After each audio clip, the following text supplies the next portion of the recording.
Hello and welcome to another episode of TWiML Talk, the podcast where I interview interesting people doing interesting things in machine learning and artificial intelligence.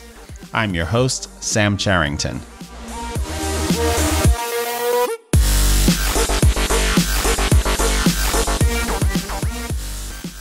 Today we're joined by Gary Brotman, Senior Director of Product Management at Qualcomm Technologies. Gary, who got his start in AI through music, now leads AI and machine learning strategy and product planning for the company with a focus that includes the Qualcomm Snapdragon mobile platforms. In our conversation, we discuss AI on mobile devices and at the edge, including popular use cases, and explore some of the various acceleration technologies offered by Qualcomm and others that enable them. We also dig into the state of AI on devices from the application developer's perspective and how various acceleration technologies fit together to help developers bring new products to market. Before we get going, I'd like to send a huge thanks to Qualcomm for sponsoring today's show. As you'll hear in my conversation with Gary, Qualcomm has been in the AI space for well over a decade now, powering some of the latest and greatest Android devices with their Snapdragon chipset. From their strong footing in the mobile space, Qualcomm now has the goal of making AI at the edge ubiquitous. To find out more about what they're up to and how they plan to get there, visit twimlai.com/Qualcomm. And now, on to the show.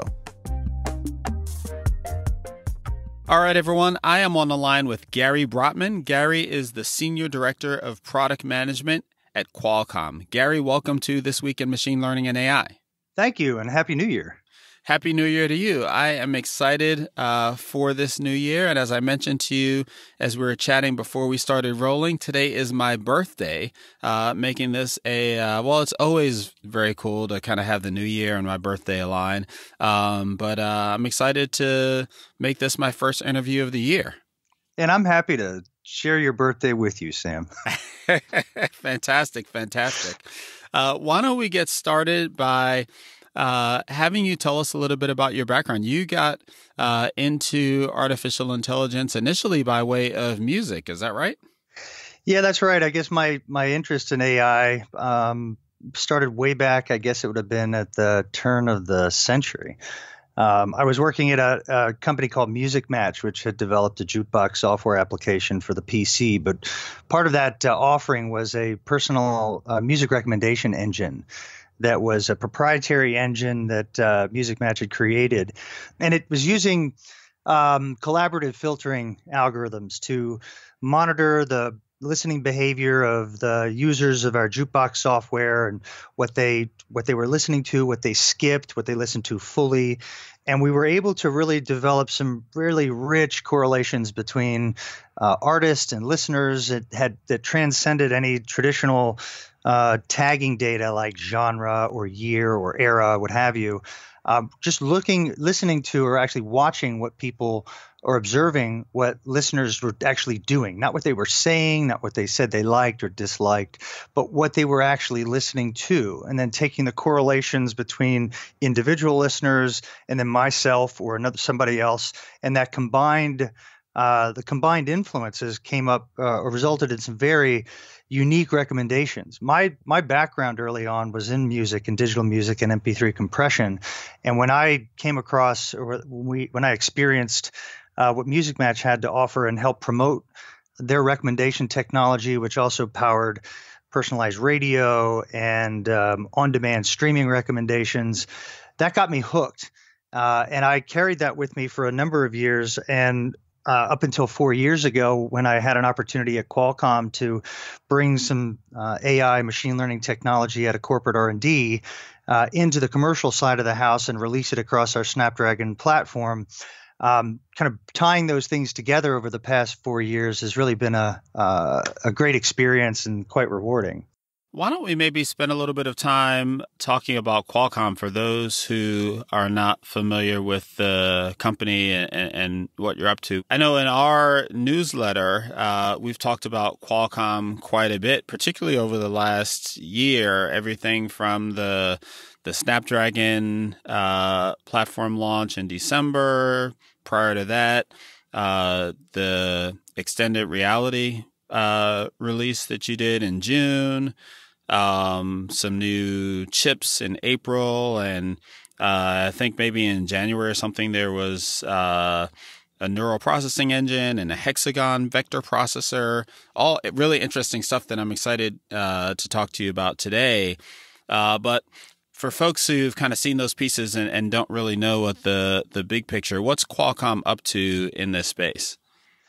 Well, I mean, if you go back in time, we've been a kind of a mobile innovator for over 30 years now. Most of it starting with cellular, and since I guess the early 90s, we've been focused on the connectivity side with every G transition, we call it, from 3G to 4G and now to 5G.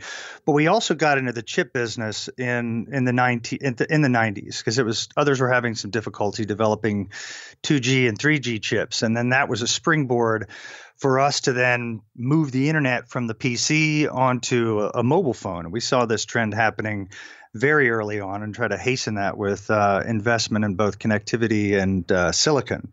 And then we introduced the Snapdragon mobile platform a little over a decade ago. In fact, we're probably coming up on 11 years now. And Snapdragon is now what powers the majority of Android phones in the marketplace globally. What we've done on the Snapdragon side specifically, when it comes to compute on a handset or in any other embedded device, IoT, automotive, et cetera, we've leveraged the compute capabilities that we developed over that past decade to drive what we have seen over the past 4 years as being a very quick movement of kind of artificial intelligence and machine learning based workloads that have been mostly relegated to the cloud on the server side or the data center, but are matriculating to the edge. A mobile phone is really kind of the primary focus for us, but we do look at other verticals like IoT and automotive, as I mentioned. But the activity from Qualcomm's standpoint has been very strong on 5G, but also in AI over the past 4 years, and specifically on-device AI, and ensuring that any device with a Snapdragon processor is able to efficiently run and accelerate AI algorithms in a power efficient way. Okay, so to make sure I understand that trajectory, the company started out basically building not started out, but one of the company's big moves was really building the chips that allowed devices to connect to wireless networks like 3G, 4G, 5G. And then from that kind of presence in the mobile space moved into, as smartphones arrived, moved into providing the compute platform or the compute chips for the smartphones, and now are providing kind of the AI acceleration extensions to that compute platform. Is that the right way to think about it? Yeah, I think that's the right continuum. Those are the three big pillars, if you will. Okay, and your responsibility there is focused on AI strategy and product planning. How long has the company been thinking about AI? That's a good question. It's interesting that most folks don't know how long we've been focused on this, but it's been over a decade. We really started investing in deep learning or machine learning back in 2007. We've had a heritage in computer vision, but in the research side of the house, we've been looking at everything from spiky neural networks to deep learning going back as far as 2007, 2008. Our research group has actually been driving most of the activity over that 11, 12-year period. But in the past 4 years, as I say, 4 of the last 11 years, we've actually been releasing commercial-grade software as well as hardware acceleration to accommodate what we see as, at this present, a tidal wave of workloads that are arriving on mobile. We started our first, or at least we introduced our first mobile SoC that was optimized for on-device machine learning with the Snapdragon 820 back in 2015, and we're now in our 4th generation. Taking a little quick step back, my role at Qualcomm and our team's role is to look at what we need to do to accommodate this new class of software and algorithms on device, and all as well as in the device. So we at Qualcomm, we don't focus just on the end product. We're actually looking at AI and machine learning as being integral to how we develop products and also run our business. So my team's responsibility is to look across the Snapdragon portfolio where we can optimize up and down the tiers, whether it's in a lower tier all the way up to the premium tier SoC. But also look at ways that as we develop our products within the organization, how can we apply machine learning to make those processes more cost efficient, reduce time, and in cases where it's possible, generate accretive revenue from that effort. And you mentioned SoC in there. That's system on chip, which is basically effectively the CPU for these devices. Yeah, it's right? Actually the SoC would be a complete system. So the CPU may be the heart of the chip itself as the primary processor. Mm-hmm. But the SoC is defined as all the components that are necessary to drive what that device is capable of doing. So in the case of Snapdragon, the entire Snapdragon portfolio is an SoC portfolio, and each has at least our Cryo CPU, our Adreno GPU, and in the high to mid to premium, the mid to high to premium tier, you'll find Hexagon.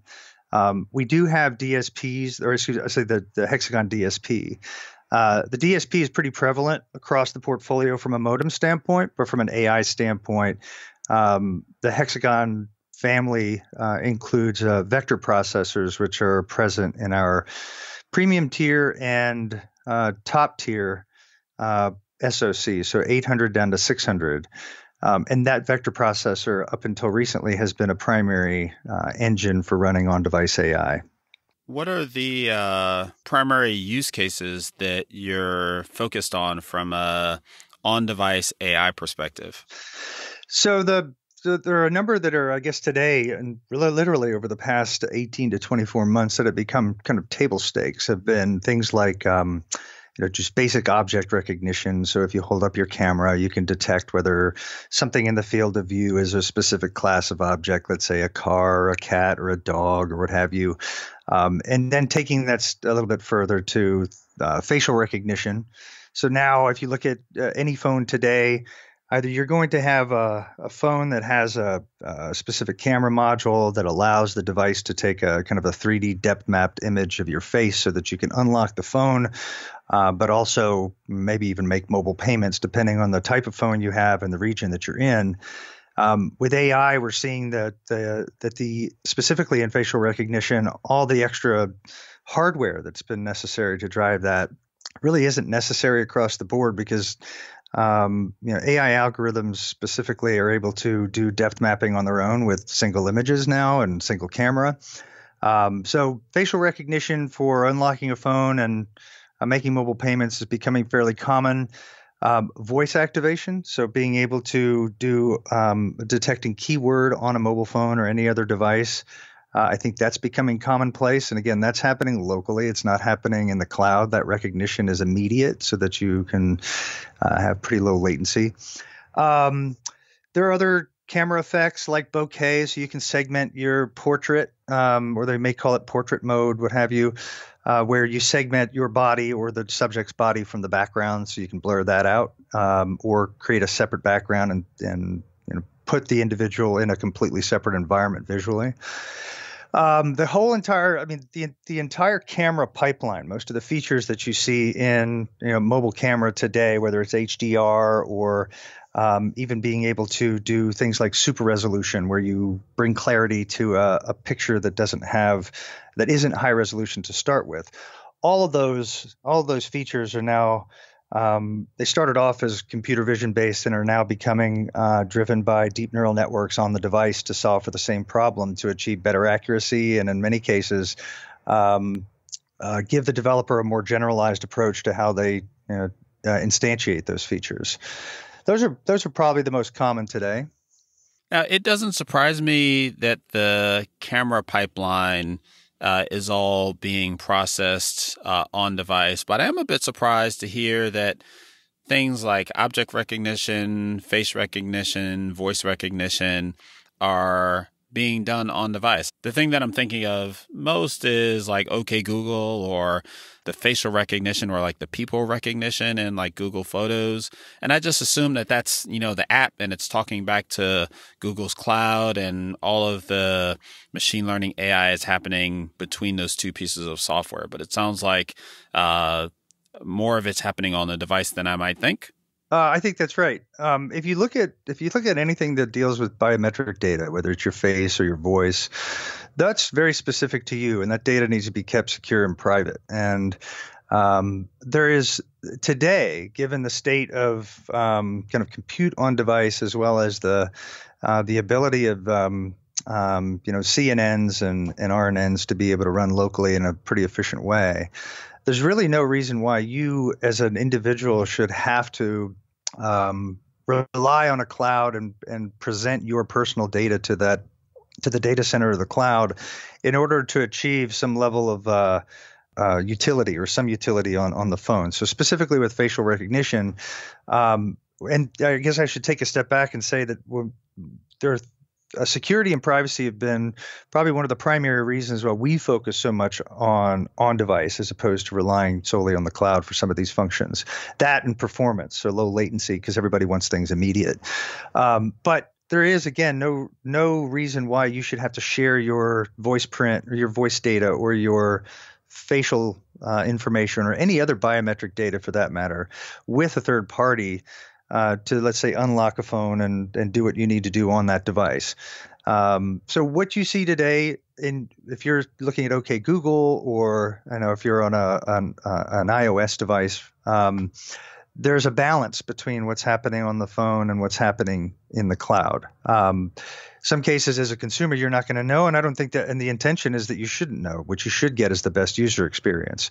What we try to do is focus on ensuring that whatever workload does run on the device is executed in a power efficient and performant manner. But yeah, there's a variance. Some things do happen on the device, and some things are happening in the cloud. And how about from a application developer perspective? If I'm developing an app, and maybe, everything's probably different if I'm Google, but if I'm, just an app developer, Android app developer or iOS app developer, and I want to use AI either via kind of your, mobile TensorFlow or something like that, or your the iOS extensions, do I have to think a lot about, on-device AI and how to take full advantage of the hardware? Or are we at the point where that's all transparent to me, and, whatever framework I'm using figures out the best way to do things? I think we're still at a point where there's experimentation. There's very little standardization across the industry, whether it's from benchmarking or common APIs to access the underlying compute on different devices, irrespective of the chip that is driving that device.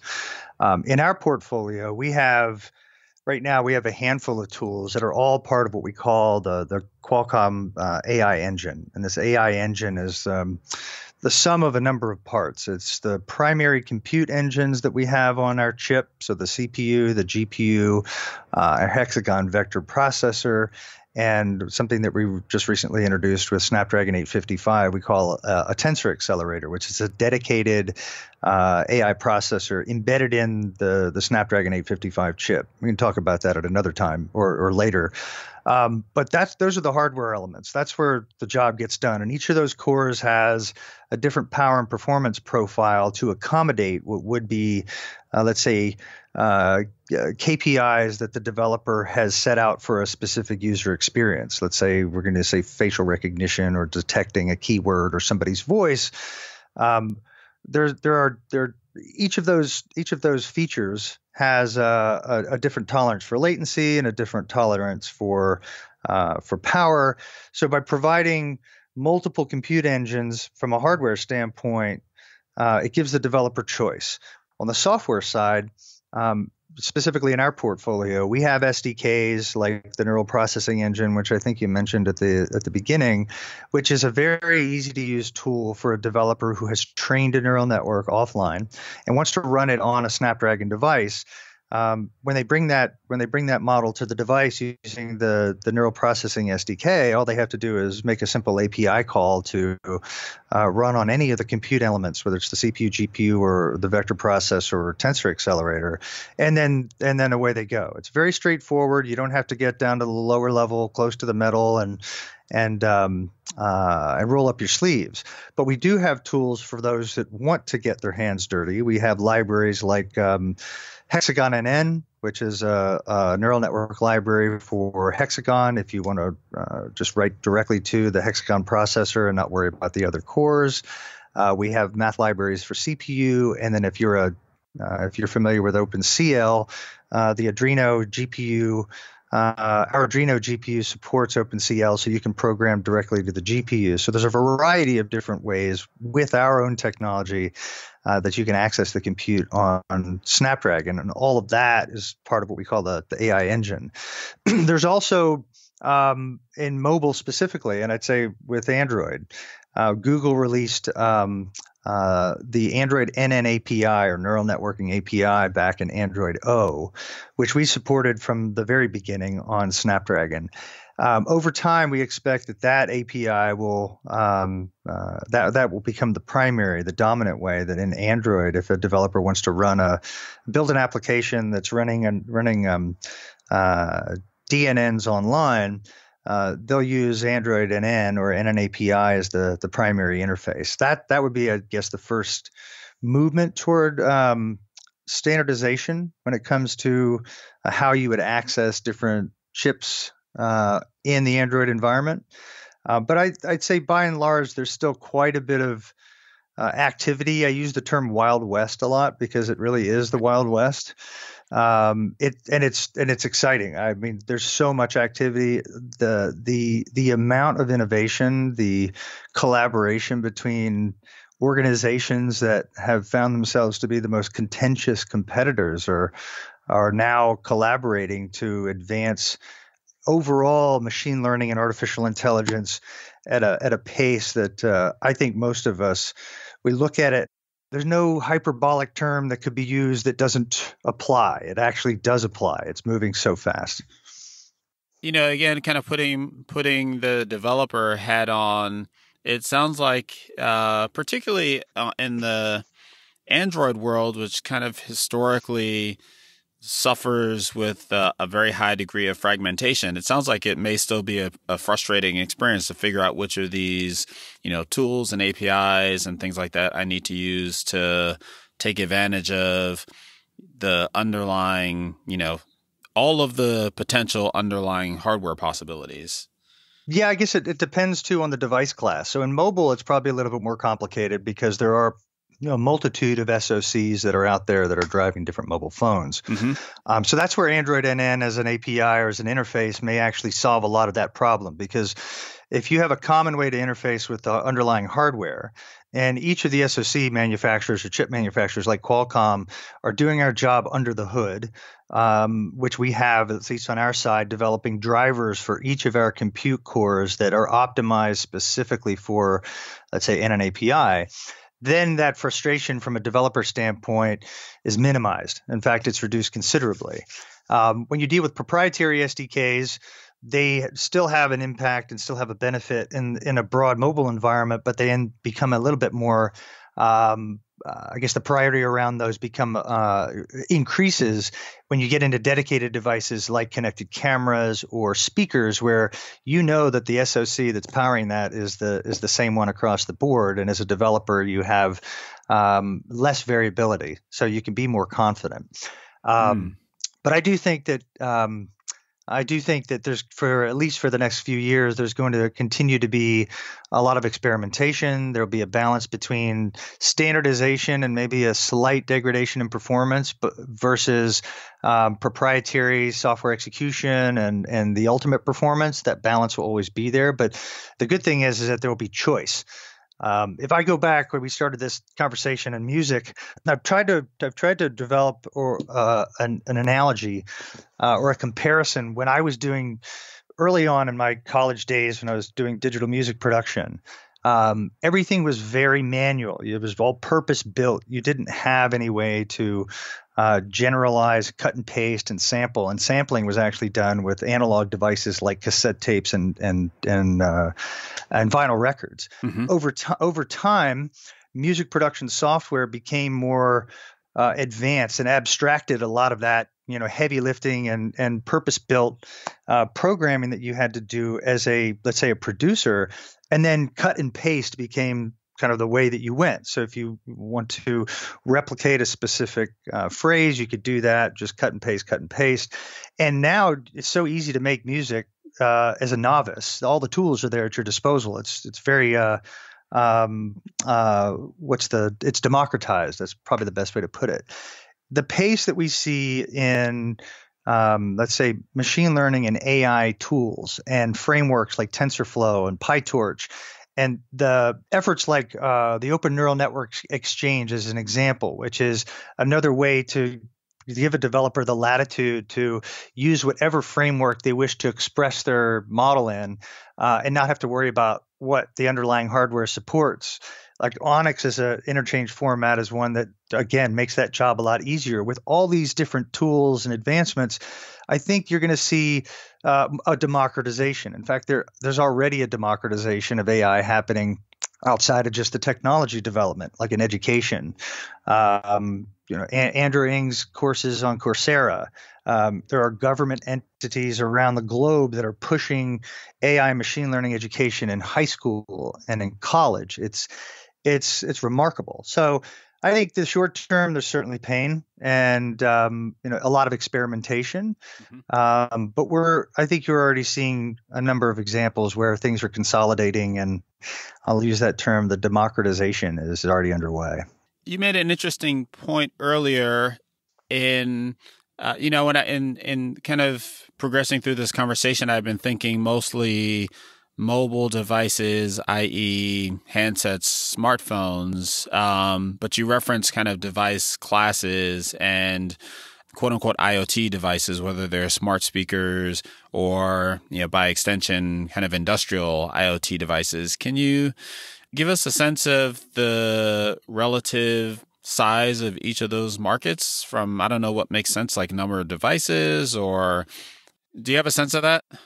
I don't have, you can slice and dice that in a number of ways. I think the one data point that keeps getting thrown around when it comes to specific devices outside of mobile, I think the smart speaker market, unfortunately, you have to forgive me, I don't have the number off the top of my head, and I don't want to give you an incorrect number, but the smart speaker market driven primarily by the Echo and the Alexa platform, I think is probably one of the standouts. Security cameras are very prevalent, especially from a kind of an enterprise standpoint. But the smart speaker as a consumer device is probably the standout category leader, if you will, in IoT, even any other embedded device outside of mobile. That particular device, and I have to speak from my own personal. I'll speak from my own personal view first, and then I'll talk about it from an industry standpoint. I'm one of these individuals that, despite my comfort with technology and audio, which is really at the core of what I've been focused on most of my career and in my personal life, talking to an inanimate object has been uncomfortable, whether it's a speaker or a mobile phone or what have you. I see people do it, and it had been awkward for me for the longest time. But what that Echo class device was able to do is kind of break down that wall between a consumer and the device and create the beginning of what is a relationship. And I think the relationship that we will have with the devices around us will be based in large part on voice and how not just about command and control, where you ask Alexa or Cortana or Siri or what have you to provide something, to make a request. Over time, that's going to become more real, more lifelike. Today, it's very it's still a little bit. I don't say awkward, but it's not. It's not like you're talking to a human being. You know, you're talking to a device, whether that device or whether the intelligence is in the cloud or on the device. You know that it's not. It's not a companion. It's not somebody you have a relationship with, but the movements toward making a lot of that work happen on the device, a lot of the algorithm processing on the device is going to allow for that conversation to become really more of a conversation, and the gaps between the device providing a response or you talking to the device, those gaps will be reduced, so lower latency. But then also being able to detect more about what you as an individual or how you feel. Like, what is it in your voice that the device itself or the algorithm can detect? So sentiment, like, are you happy? Are you sad, angry? And then being able to provide even a richer response, and maybe even proactively engage. So that category, and without providing a number, which again I don't want to call attention to a number that may be incorrect, because I don't have that off the top of my head. But I think that device category specifically, and the size of it, which is I think the largest of all IoT devices, that's going to be one of the most interesting ones to watch for all the reasons that I just mentioned. I think that interaction, that real relationship, the companionship that you're going to have with a device over time is going to be largely driven by voice. That's why that category is so hot. It's interesting. I hadn't really thought about the lack of the ability to do kind of robust on-device audio processing, AI audio processing, as a key limitation of the user experience. But now that you say it, I totally get it. Like, you say something to one of these devices, it kind of, you're waiting for a long time. And a lot of that is just kind of the latency of talking to a cloud and having that then have to come back. Exactly. I mean, I don't know how many times your internet's going down at your house, but if you have one of these devices, the minute you ask for something, you get a response is, sorry, I can't help you right now. It's like, well, you should be able to help me. You should at least engage with me in such a way that it minimizes that frustration. So there's enough processing capability. The algorithms are becoming far more efficient to run on device. You can handle more keywords, natural language processing, and overall voice UI as a category. There's so much movement there.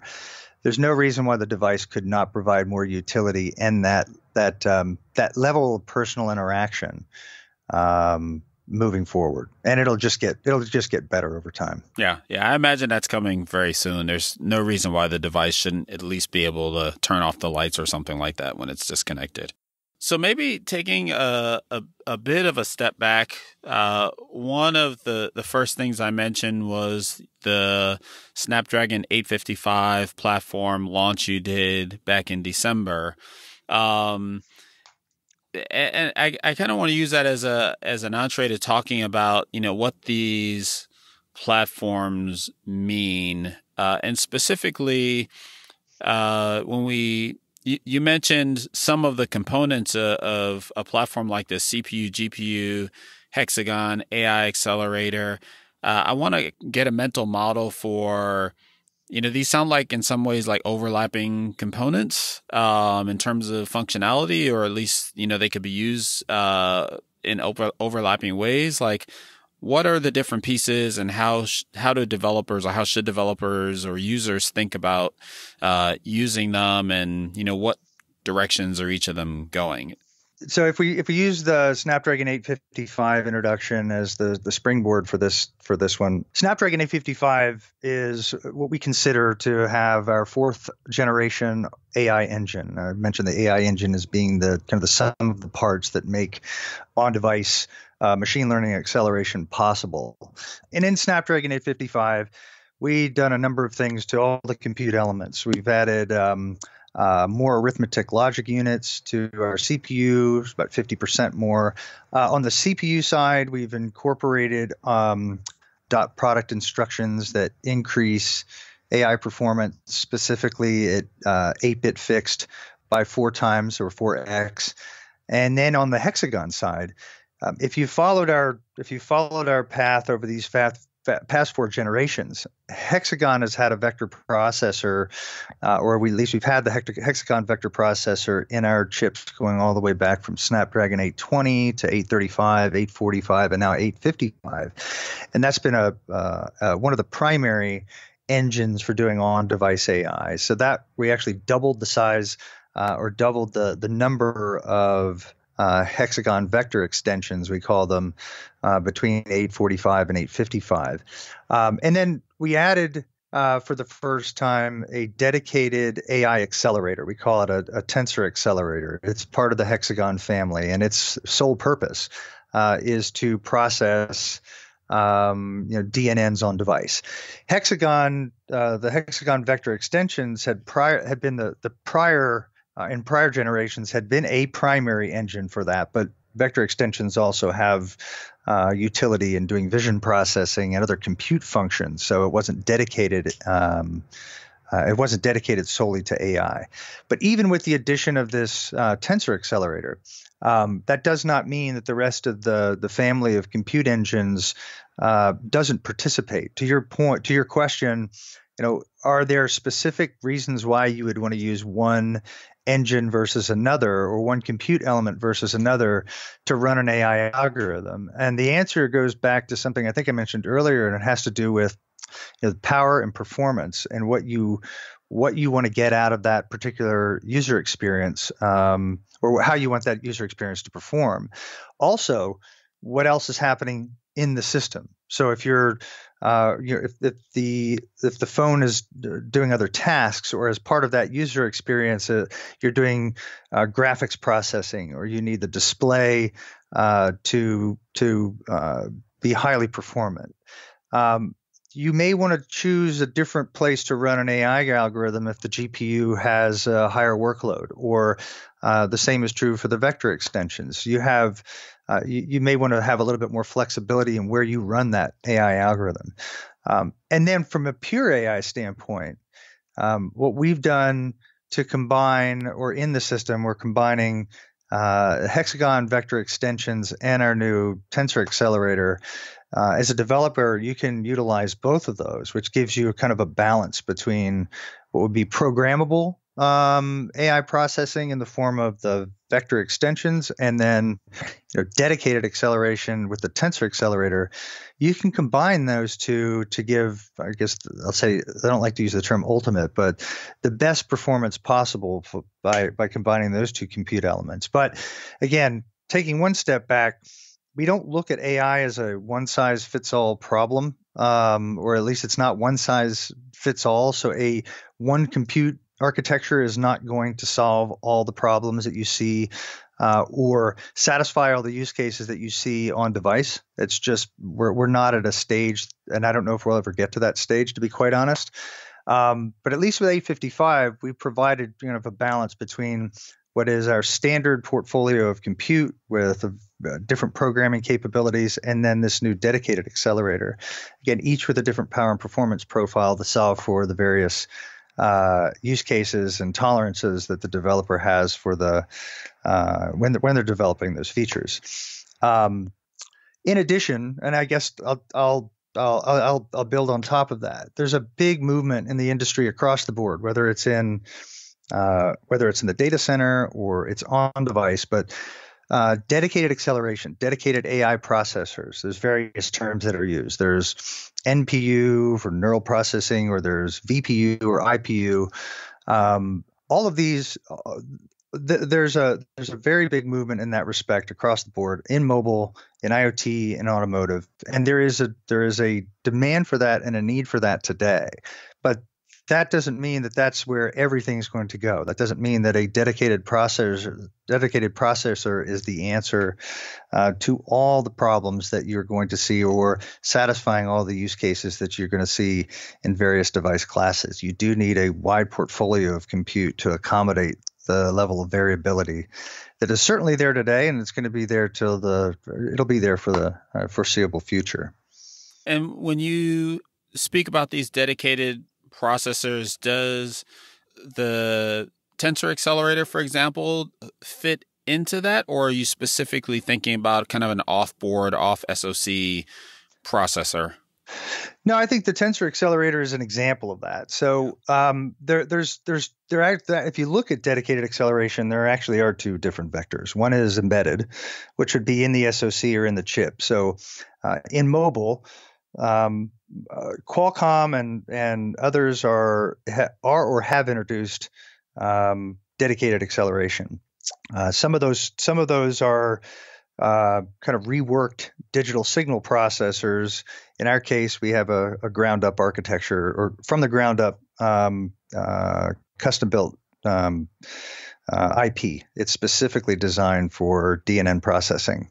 In Tensor Accelerator, but Hexagon is kind of the reworked DSP. Yeah, so Hexagon. Is that right? If you look at Hexagon there's actually a number of DSPs in the Hexagon portfolio. There's a modem DSP, there's a compute DSP. So yes, in the past, Hexagon has been associated with digital signal processing, and even the vector extensions are part of our compute DSP. But the Tensor Accelerator is a totally unique architecture. So in the market today, there are embedded accelerators in SoCs, in ours and others, and then there are also folks that are developing kind of off-chip dedicated AI chips that just do AI processing. They can augment what is on the primary application processor, or they can be used independently.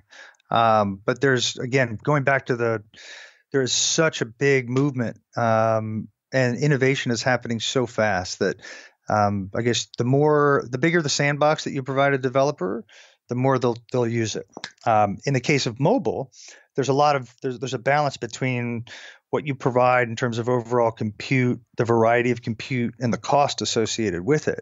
You have less latitude when it comes to kind of a primary SoC like Snapdragon to provide a massive AI accelerator, and there's really not any need to in mobile. But there might be other instances where you do need a pure dedicated AI processing, and quite a bit of it outside of mobile. Mm-hmm. Now, on the software side of things, thinking about software platforms, I would call that kind of idea like a very unopinionated platform versus, platforms that have very, this is the way to do it. Very, very strong opinions. Do you think, does that analogy apply here? And there are some implications of that on the software side. Oftentimes developers want more opinionated platforms because there are less choices that they have to make. Does that analogy apply, and what are the implications of it here? Yeah, I think if going back in our conversation talking about developer pain points and what makes the developer's life easy or difficult. We're not seeing a consistency across the board because there's still a ramping up of expertise. I mean, when we started this, and I'll just speak from where I sit, from 4 years ago when I began this process and this project in Qualcomm, developer savvy was there wasn't much, and a lot of abstraction and providing what would be turnkey solutions like an object classifier or image classifier or scene classifier was what we started off with, because nobody really understood how to do the job. They could train a model, but they didn't know really how to run it on target. We've fast forwarded. We've gone so far ahead, or moved so far ahead just in 4 years, that now developers are very savvy. The tools are there. There's a variety of them. The education is there. And I think the desire from many of the developers that we deal with today and customers that we have today, they want more flexibility. They want more of an ability to experiment. They don't want to be kind of stuck in a box and focus on a very specific programming method or way to access a particular compute engine. They want more variability. They want more flexibility. So I think the openness is becoming kind of more prevalent. That's not to say that proprietary tools and being very fixed in the approach to, let's say, running a natural language processing algorithm or something on a purpose-built device isn't helpful. But we're actually seeing more developers looking for choice and flexibility and modularity. They want to get closer to the metal when it comes to programming, and they'd like to be able to do it in multiple ways. So that's a trend, but I wouldn't say that that's a dominant trend. I think there's nothing that settles out to say that a proprietary approach and a fixed approach is the best. Maybe over time that will be, depending on the use case or the device class, but I still think it's highly variable at this point. We're speaking very early in January. It'll be a couple of weeks before folks hear this, but we're at the very beginning of 2019. What do you see happening in the space in 2019 and beyond? So there are a couple of areas that I think we're looking at and we see kind of emerging over time. One is the area of on-device learning. So today, the lion's share of all the workloads that we see in mobile and on other devices, it's all inference. So it's the application or the utilization of a trained model running on target to deliver that use case or solve that problem. There's very little learning happening, but we see kind of a movement toward taking a trained model, having it run on target, but also being able to take in data from the various sensors on device and augment that model to become more aware, more contextually aware of its environment, to provide more personalization for consumers. Variety of different techniques that are being explored in the industry. There's reinforcement learning and others, but I think that's going to be a trend that we see in 2019. Hardware acceleration or dedicated hardware for AI processing will continue to be a big movement. Both in the embedded side as well as off-chip standalone AI processors. Benchmarking is probably one of the areas that I've mentioned Wild West a minute ago, but I think that certainly applies here. There's a lot of, I guess, confusion in the marketplace today when it comes to what is AI, and then secondarily, how do you measure its effectiveness? How do you measure the performance of running a particular convolutional neural network for a particular use case or a specific network type or class like a ResNet or VGG or what have you? How do you actually measure that in a real world setting and then compare hardware platforms to each other?